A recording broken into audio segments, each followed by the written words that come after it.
Hey there. So the last one of these I did has done super well, and a lot of you guys like the format of just the best 3 gods for each role instead of like an entire tier list or whatever. So I'm going to update this to 5.24 and for the last month or so of Season 5, so for you guys still on the grind, you have this. As always, this is mainly for ranked. The only competitive experience I have is from watching, so this is mostly focused on mid to high level ranked, so it might differ a little bit from like a competitive take on things, for example. And also it's going to be influenced even less by the competitive scene with it being in the off season after Worlds. So yeah, this is a mix of my own experiences in Diamond ranked conquest, plus watching Worlds, pro games, and some other streamers and YouTubers and what they think, so let's dive right into it with the mid laners. So first up is Hera. So she wasn't available in ranks last time I made this video, but she is now. She's probably the best mid, I would say. She has insane burst damage and pretty low cooldowns as well to reset and pump out even more damage in a fight. She has insane self-peel and survivability compared with other mages with the shield and with Argus, the polymorph. Like, she just has a ridiculous amount of ways to get herself safely into and out of fights, which is really insane compared to a lot of other mages. People just ignore Argus and he absolutely chunks people. Like as long as people are just going to ignore Argus, she's going to be insane. Like, she has the damage of a Hebo almost, with the added safety and peel from the shield and the polymorph and the Argus and stuff. Like, it's just insane. The second mid laner I recommend right now will be Riven. He's one of few gods that can actually compete with Hera for damage. His ult just does way too much damage, especially if you hit all 4 drums on the full damage section, which isn't always what you want to do, but if you have some kind of setup CC from like an Athena and you can just go 4 damage bursts, it does ridiculous damage. And if you're not using it just for the damage, you can use it for taunts or fears or whatever, so it has that utility to it as well. He can poke and throw almost all of his damage from miles away and over walls, and he's really safe with the dash as well due to that. And also the big long CC immune ult that can fear people away. And while he does have a lot of good single target damage, he can definitely do capable AoE damage as well. He's better at like picking off targets, but he can just spam out AoE damage in fights like any other mage can. He's very versatile, and that's another reason why I have him on this list. And the final mage is Apwash. He's more of a risky pick, but like mid to high level ranked players and like even some really high up ranked players don't really know how to play against Apwash. You just like drop your kit on yourself as peel or throw it out from ridiculous range, slow everyone and just nuke them with the 2. The ult zones super well and actually hits pretty hard if people stay in it for a while, plus it can have the AoE slow with gem, which is really good for zone control. He has great sustain if people like leave him unchecked for a few seconds in a fight. Like if you go on a Apwash and he manages to get out and has like 5 seconds to heal, he's back at full health, which no other mage can do really. Like even a traditional healer mage like Ra or Hell can't heal as fast as Apwash can. He still has the obvious weaknesses that he's always had in the past, but they seem to be affecting him less right now, and the way that he can sort of self-peel for himself and also throw his damage out from really good range and keep himself safe, especially with something like a Gabe in support, he can just absolutely dominate. And quick note for mids, I'm not putting Freya in mid. She is insane in mid, but I want to put her in the carry role, that's why she's not here for mid. But if you do want to play Freya mid, I would recommend that as well. If it's not banned, obviously. Alright, moving on to some junglers. The first one is Shen. He's still really good. He's suffered quite a few nerfs, but he still has the insane earlier mid-game pressure that he's always had. He can 1v1 pretty much any jungler, even sometimes 1v2 like mids and junglers. It's absolutely ridiculous early on. He's super good on a really high snowball comp with like high pressure mid laners. If you can gank early and often and get your team a lead, you can do really well on this god. He does have a few hard counters though that you have to watch out for and potentially ban, like Ares, Odin, Serket, that sort of stuff. Like anything that can lock him down, counter his 3 and or counter his ultimate is really powerful. Plus his lack of CC immunity really gets him fucked over by gods like Ares. And he generally has a bit of a weaker late game than some other junglers, but his insane early game really makes up for that. If you can snowball off of the early game on Erlang, he's definitely worth a pickup. Second jungler is Pele. Pele is still Pele. Like, she's very strong in mid to high level ranks, like less so in super top level ranked or like competitive play, because like when you have communication and a lot of like really good team play, she's fairly easy to shut down. Like if she just goes in diving on a target, you can CC her once and she just gets blown up. But on teams with no comms and potentially worse players, like the ridiculous sustain she gets is really hard to play around. Like even a good player has a hard time playing around Pele's sustain. She has insane 1v1 fights and like pick-off potential because you can 1v1 most gods in the early to mid game. This is similar to Erlang really. You need to snowball off of the early game, build a lead, and then either just win the game yourself or transition that lead onto your teammates and your other carries that can win you the late game. But as I said, she does have some weaknesses, like a team with good communication that's playing well together and has a lot of peel, or like they can build anti-heal to counter you, things like that. But if you can snowball the early game, Pele is definitely worth. And another early pressure jungler, Ratatoska, is my third pick. This spot was kind of in contention, but like Ratatoska's early pressure is just absolutely busted with the Acorn. Like, if you play it right, he's one of the few gods that can actually contest Erlang's early game just because of that Acorn. Like, having the 50 power like 2 minutes into the game, almost no one can fight Rat at that point. Like, if people aren't prepared for it and they don't realise you have the Acorn, they try and fight you, it's an easy first blood, and you can just snowball from that. You can also out-rotate super hard on the top junglers right now, like Erlang, Naja, even Pele.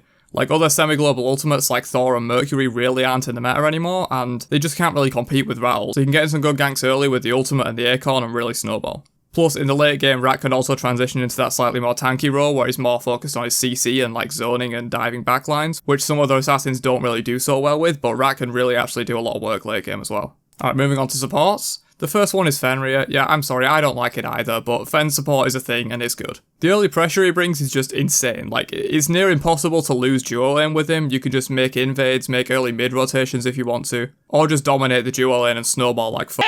He fucks anyone that doesn't buy beads, so you pretty much force the entire team, maybe by like the solo laner, to buy beads. Like, sometimes even supports have to buy beads against Fenrir to avoid just getting bullied by him. So you really force them out of teamfight relics like Shell, you know, Curse, that sort of stuff. You force them out of those relics, make them buy beads, it hurts the team. As I just mentioned, he's great at picking off tanks in teamfights. Like, Fenrir can jump in and, like, you know, brutalize a squishy and do a lot of work that way, but Fenrir really does work best when you just pick someone that doesn't have beads, press 4, bring them to your team and they die, and then you're fighting a 5v4. Like, that's what Fenrir's really good at. And he just pub stomps super hard in, like, mid to high level ranked, even more so in low level ranked if you know how to play him. He does have a few weaknesses though, like Artio counters him super hard, who's also in the meta right now, as we'll discuss later in the video. CC immunity in general does really well against him, like gods that can preempt his ultimate by popping their CC immune ultimate, you know, maybe like a Scylla where she has a really long duration CC ultimate and she can just wait out the fennel and not die to it, that's really good. Plus obviously beads counters him. And you really do need a team that can follow up, or you just jump in and you get nuked by the enemy team. Like, you need to be able to jump in, pick that target, and have your team ready to follow up. But if you can do that, he's a really powerful support pick right now. Second support pick is Athena. Yeah, this one was on the last one as well in 5.20. The taunt is still very broken. Like, Athena is almost always valuable just because taunt, when used right, is just one of the most powerful abilities in the game. She can out-rotate a lot of the popular supports like the Fenrir really hard with the ultimate, and she has a decent enough laning phase to get through it and just destroys teamfights. She can also kind of counter Fenrir when he jumps in if you're quick with it. Like, you can taunt him right after he jumps in before he can get the ultimate off, and like that 2.5 seconds of taunt is often enough time to just kill the Fenrir outright if your hunter's blowing him up, and then you can steamroll the teamfight from there. And finally, the third support would be Gabe. You're really picking him for the shield. He counters Fenrir's ultimate and Athena taunt, which obviously is really good. Like, if you counter two of the top picks in the meta, that's super good. He does struggle in lane a lot versus like Fenrir and other high pressure supports, and he can really easily get picked himself by the Fenrir if you're not buying like beads or anything like that. But into any other god, he's usually fine. You will have a weaker laning phase because his clear is really bad, but if you can get through that laning phase, get to about level 9, you're pretty much good to go, and your team fight is ridiculous. If you do want to play him into Fenrir, you just need to play super safe, because a good Fen will just ult you on cooldown, and you'll be 0-10 in 15 minutes before you can even buy beads, so be careful with that. But if you're picking it into anything else, you should be okay with the Gabe. It's a fairly safe pick as long as you're not picking it straight into Fenrir. I'm not saying he's bad against Fenrir, it's just he can easily get picked off. If you play it well into Fenrir and you don't get yourself picked off and you shield your teammate, or if the Fenrir is playing really badly and doesn't go for you, goes for your squishy, you shield and he's wasted his ultimate, stuff like that. So it really kind of depends on the matchup and how you feel playing into the Fenrir. You can pick the Gabe to counter it, but you can also be countered by it. So just watch out for that. Alright, second to last role, being solo laners. First up is Artio, who's really shot into the meta in the last month or so. She has like some ridiculous control, you know, being a guardian, while also having ridiculous damage. It doesn't really make sense. She hard counters a lot of the top meta picks like Fenrir and Erlang with the cripple. And she also has great lockdown for low mobility mages like Aplash or Hera that can't jump away from her roots and her stuns and her cripples and stuff like that. Like, you play her in solo lane, you could even play her in support, and you just build like 4 or 5 tank items, and then E-Staff and or Soul Reaver, and your damage is just absolutely nuts on top of being really tanky with a root, 2 slows, a stun, and an instant AoE cripple. She does well enough in lane for solo. She doesn't really bully super hard, but she can actually bully a little bit. But to be honest, bullying lane in solo right now is kind of pointless, since warriors suck ass and a lot of the gods being played in solo right now are just like low pressure gods like Baron or Sobek that really don't give a shit about losing lane, so it's really not important to be pressuring. It's just once you get those items done on Artio, you can like one-shot squishies and still be tanky with ridiculous control. Like, this god is not fair right now. Second solo laner will be Terra.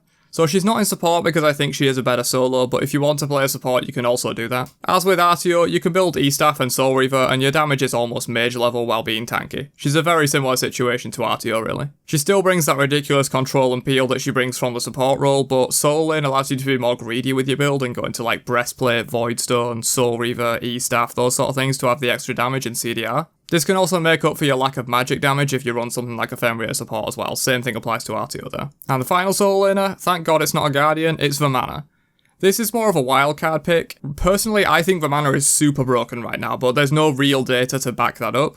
So be careful with this pick, but if you play a mean Vamana, I really suggest you play him right now. I think he's the only solo lane warrior that can really succeed right now. He's basically invincible in the ultimate, so you build him with a little bit of damage and it can just destroy like both carries in a single ultimate in a team fight. He's less weak to anti-heal now because of the shield on his ultimate, and he can just pressure out solo lane guardians and mages a lot, get a lead, and just destroy the mid game. As of right now, I really don't see anyone that hard counters for mana. Like, obviously anti-heal is still good against him, but it's not as good as it was before. But when he's CC immune, enormous with Hasten Katana just walking at your carries, it's almost impossible to peel him off you, so really all you've got to do is just burn someone's dash and then walk at them and you can kill them in fights really easily. It could turn out that I'm super wrong on this, but I think Vamana is really OP right now, so you should probably try it if you play a good Vamana. And finally, the ADCs. So first one up, as I mentioned before in the mid section, is Freya. If you've been playing Smite for like the last 6 months, you know why Freya is here. She just has ridiculous damage at all stages of the game. She's really hard to shut down. She has insane burst damage by just like 2-1, throw it at someone with potentially poly as well, and you one-shot them. She also has really good sustain damage as well, because if you build like Book of Thoth and you have enough mana, you can just toggle the 2 on for like the entire fight and just rip through a team. She has very few weaknesses, which like pre-rework Freya had a lot of weaknesses that kept her in check. Now she just basically has no weaknesses. And she's really hard to shut down in ranked early game with no comms. And she also flexes for the mid pick as well, as I mentioned. Though a lot of people are preferring her in ADC right now to put something like a Plash or a Hera in mid. Second carry I recommend would be Jingwei. She's definitely the safest hunter in the entire game because she can just back for free and she's really hard to put behind because of that. She has insane late game crits and also a lot of good self peel because she can like knock people up and knock herself up, dash away and ult away over walls if she needs to. She can really just take care of herself in fights, which puts less pressure on your solo lane or on your support to peel for you. They can, maybe focus more on peeling for like an Apwash in mid or something, which is really powerful. She doesn't have an amazing laning phase, but she competes well enough with a lot of the popular hunters. Obviously, she loses to Freya, but everyone loses to Freya, so that's not really a weakness specifically. But once you get to late game, she's really insane with crit, because of the bonus crit on her 2 and stuff. And also, while her laning phase is kinda weak, it's super safe, as I mentioned, so it's really easy to get her to that late game. And the final ADC is Rama. He's pretty damn safe, like, not as much as Jingwei, obviously, but, like, dashing away, ulting, staying up there for a while, and dashing away again will usually, like, buy enough time for rotations and stuff. And his late game damage is just off the charts crazy. Like, he has one of the best steroids in the game. He can flex into either a crit or a pen build, depending on the situation and what he needs, which Jingwei can't really do that. She really wants a crit build. And obviously, Freya's a magical. He has a pretty good laning phase. He's just a really solid pick overall, I think. Alright, so that's going to be it for this one. Good luck to any of you still continuing the grind to the very end in ranks, and any of you just looking for something good to play even in casuals, this list still applies there. I will be updating this one again come Season 6 once the meta settles a little bit. It's not going to be in like the first week of Season 6 obviously, I'll probably leave it a month or 2 for the meta to really stabilise before giving you guys any information. But yeah, keep your eye out for that video, subscribe and turn on notifications if you really don't want to miss it, and I'll catch you guys later. Peace out, you nerds.